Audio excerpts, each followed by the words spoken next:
سیدنا و مولانا و مولا الکونین جد الحسن والحسین عانی ابوالقاسم محمد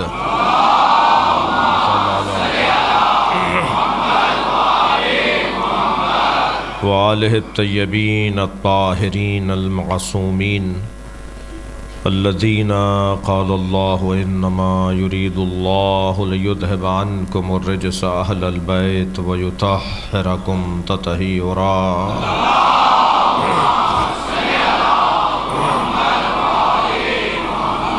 ولعنۃ اللہ علی اعدائہم اجمعین من یوم عداوتہم الی قیام یوم الدین اما بعد قال الحکیم فی قرآن الکریم بسم اللہ الرحمن الرحیم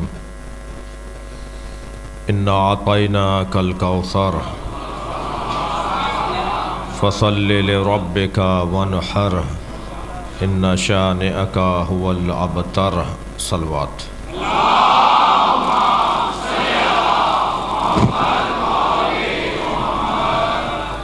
سورہ مبارکہ کوثر قرآن مجید کا سب سے چھوٹا سورہ مگر قرآن کی حفاظت کا سب سے بڑا سامان۔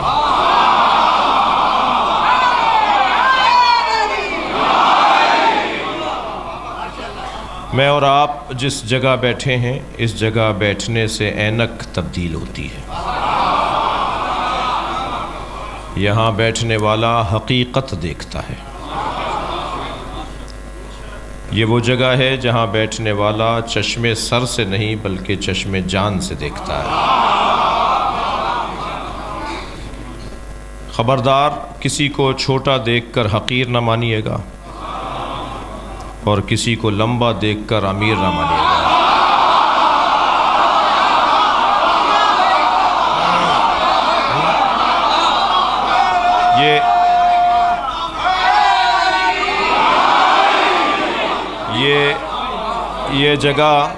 یہ جگہ اینک بدلنے کی جگہ ہے۔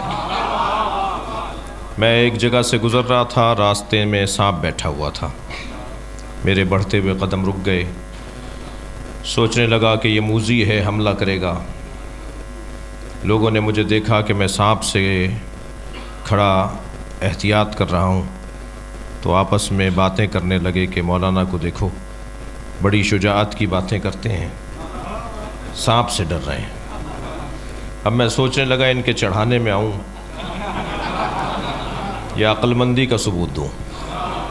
ابھی میں کھڑا سوچ رہا تھا کہ مجھے کیا کرنا چاہیے، ایک چھوٹا سا بچہ میرے برابر میں آیا، کھڑا ہو کے کہنے لگا مولانا یہ پلاسٹک کا سانپ ہے۔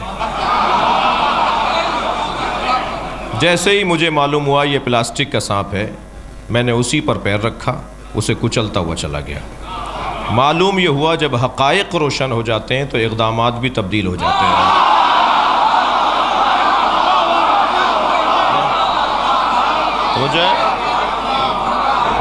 ساری دنیا جس یزید سے ڈر رہی تھی، حسین اس کی حقیقت کو جانتے تھے۔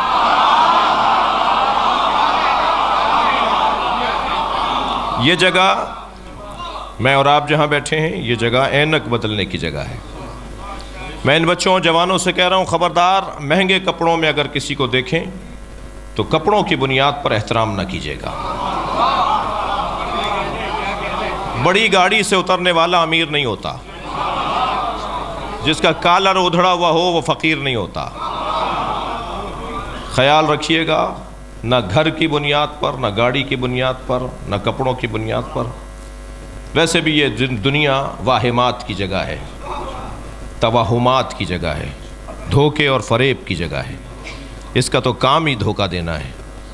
اسے تو جتنا علی نے پہچانا ہے کوئی اور جانتا ہی نہیں ہے۔ جی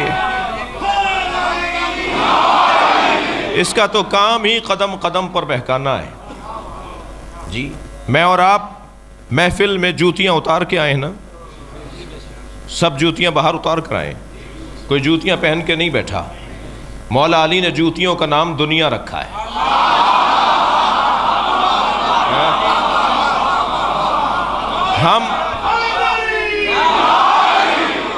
میں کراچی میں جس جگہ رہتا ہوں اس کے ساتھ امام بارگاہ بھی جڑا ہوا ہے، مسجد بھی ہے، دارالتحقیق بھی ہے، ریسرچ سینٹر بھی ہے، اسکول بھی ہے، ہاسپٹل بھی ہے، ایک مجموعہ ہے خدمات کا۔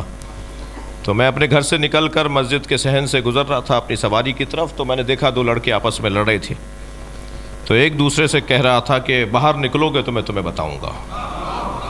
تو میں اس کے قریب گیا، میں نے کہا تم باہر نکل کے کیا بتاؤ گے؟ کہنے لگا مولانا یہ امام بارگاہ ہے، لڑنے کی جگہ نہیں ہے۔ میں نے یقین جانیے اس کی پیشانی پہ بوسہ دیا۔ میں نے کہا کم سے کم تم نے یہ تو بتا دیا کہ ہر جگہ سرخ بتی، مجھے ماننا پڑے گا کہ کہیں سبز بتی ہے، کہیں سرخ بتی ہے، کہیں پیلی بتی ہے۔ میری زندگی میں کہیں تو مجھے رکنا ہوگا نا۔ بس جو اپنی حدوں کو جو اپنی حدوں کو پہچانتا ہو اسی کو حسینی کہتے ہیں۔ جو جانتا ہو کہ مجھے اس سے آگے نہیں جانا چاہیے، دقت فرمائی آپ نے۔ تو ہم امام بارگاہ کے اندر دنیا چھوڑ کر آئیں۔ امام بارگاہ کے باہر کوئی فیکٹری کا مالک ہوگا، کوئی 21ویں گریڈ کا افسر ہوگا، مگر امام بارگاہ میں آنے کے بعد سب حسین کے فقیر ہیں۔ ایک فیکٹری کا مالک مجلس میں بیٹھا تھا، اس فیکٹری میں 100 گاڑیاں، 100 گاڑیوں کے 100 ڈرائیور، ہو سکتا ہے 100 گاڑیوں کے 200 ڈرائیور ہوں۔ تو ایک ڈرائیور کودتا پھاندتا آیا اور اپنے ہی مالک کے آگے آ کے بیٹھ گیا، اور بیٹھتے بیٹھتے مالک کو لات بھی مار دی۔ یہ مڑ کر دیکھنے لگا کہ یہ کون ہے جو میرے آگے بیٹھا ہے، تو دیکھا تو اسی کی فیکٹری کا ڈرائیور تھا۔ تو یہ ابھی کچھ کہنے جا رہا تھا کہ ایک دم حسین نے خیال ڈالا یہ تمہارا نوکر نہیں ہے،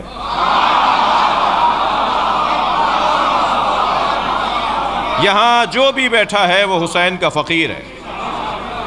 میں کہتا ہوں فرش ازا کا ایک بڑا نتیجہ وہ ذات کی نفی ہے، اپنی ذات کی نفی ہے۔ جی ہم فرش پر بیٹھنے کی عادت کرتے ہیں، اور جو فرش پر بیٹھنے کی عادت کرے اسی کو عرش کی زیارت نصیب ہوتی ہے۔ یہ جگہ معمولی جگہ نہیں ہے، یہ اینک بدلنے کی جگہ ہے، دید تبدیل کرنے کی جگہ ہے۔ تو خبردار چھوٹا سورہ ضرور ہے،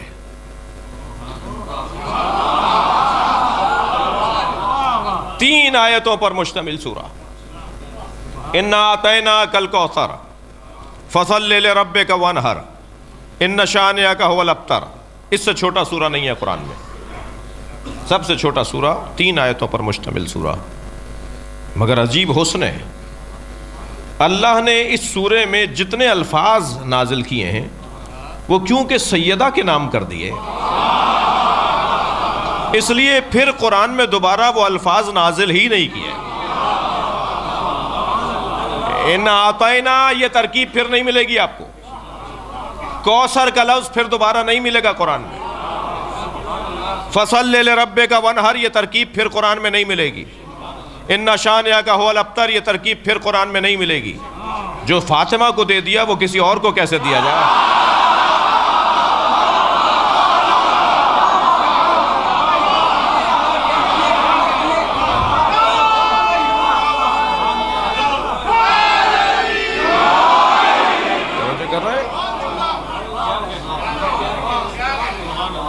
حضرت زید شہید کو جب حجاج ابن یوسف نے گرفتار کیا، دربار میں لا کے کھڑا کیا، آپ کا ہونٹ کٹ گیا تھا، خون بہہ رہا تھا، ہاتھوں میں رسیاں باندھی ہوئی تھیں، کہنے لگا آخری بات کرو، تمہیں مارنا ہے ہمیں، تمہارا سر اتارا جائے گا، آخری بات کرو، آخری خواہش، آخری بات، زندگی کی آخری بات۔ تو حضرت زید شہید نے مولا علی کے فضائل پڑھنا شروع کیے۔ وہ کہنے لگا میں تو تم سے آخری بات کر رہا تھا کہ آخری بات کرو۔ تو تاریخی حسین جملہ ہے، حضرت زید شہید فرماتے ہیں ہماری پہلی بات بھی علی ہے، ہماری آخری بات بھی علی ہے، علی کے علاوہ ہماری کوئی بات ہی نہیں ہے۔ قرآن کی آیات پر آیات کی تلاوت، مولا کے فضائل قرآن کی آیات کے ذریعے زید شہید پڑھ رہے تھے۔ تو اس نے کہا کہ تمہیں کوئی اور بات نہیں ہے کرنے کو؟ تو فرمانے لگے انہانی ان تلاوت القرآن، کیا تم مجھے قرآن پڑھنے سے روک سکتے ہو؟ میں تو قرآن کی تلاوت کر رہا ہوں۔ کہنے لگا بتاؤ مریم افضل ہے یا فاطمہ؟ حضرت زید شہید نے فرمایا فاطمہ زہرا سے مریم کا کوئی مقایسہ نہیں ہے. مریم کی عظمت اپنی جگہ مگر زہرا زہرا ہے. کہنے لگا ان کی شان میں تو سورہ آیا ہے، حضرت مریم کی شان میں تو پورا سورہ ہے، ان کے نام کا سورہ ہے، تو حضرت زہرا کے لیے کوئی سورہ آیا؟ زید شہید نے فرمایا پورا قرآن آیا. صلوات پڑھیں عظمت سیدہ پر. جی توجہ کر لیا آپ نے؟